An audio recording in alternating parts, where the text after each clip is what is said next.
এবার পাগলা মসজিদের দান বাক্সে মিলল ২৮ বস্তা টাকা, চলছে গণনা।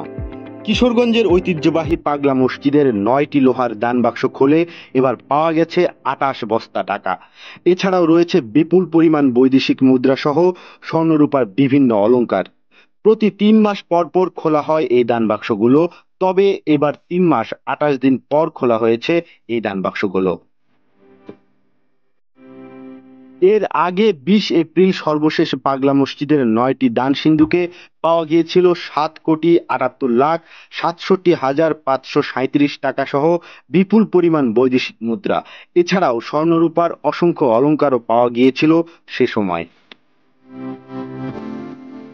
আজ শনিবার ১৭ আগস্ট সকাল ৮:৩০টায় ব্রিগেডিয়ার জেনারেল মোহাম্মদ তরিকুল ইসলাম, লেফটেন্যান্ট কর্নেল রিয়াজুল করিম চৌধুরী, জেলা প্রশাসক মোহাম্মদ আবুল কালাম আজাদ, পুলিশ সুপার মোহাম্মদ রাসেল শেখ ও ১২ জন নির্বাহী ম্যাজিস্ট্রেটের উপস্থিতিতে দান বাক্সগুলো খোলা হয়।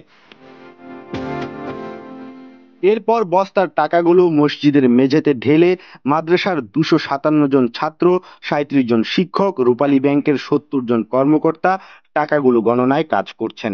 ওয়ালটন এসিতে ইনস্টলেশন একদম ফ্রি। এছাড়াও শৃঙ্খলা রক্ষায় পুলিশ ও সেনাবাহিনীর ৪০ জন সদস্য ও ১০ জন আনসার সদস্য কাজ করছে।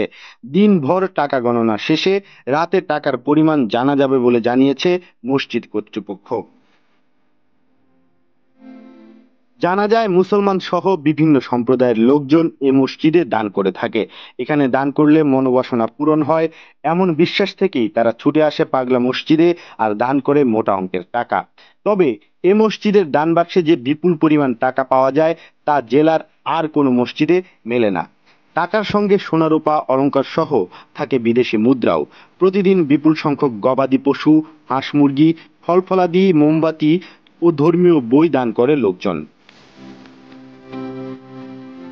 মসজিদের দানের টাকা ব্যাংকে গচ্ছিত থাকে আর ওই টাকার লভ্যাংশ থেকে গরিব অসহায় লোকদের আর্থিক সহায়তা, ক্যান্সার সহ জটিল রোগে আক্রান্তদের আর্থিকভাবে অনুদান দিয়ে মসজিদটি আর্তমানবতার সেবায় ভূমিকা রাখছে।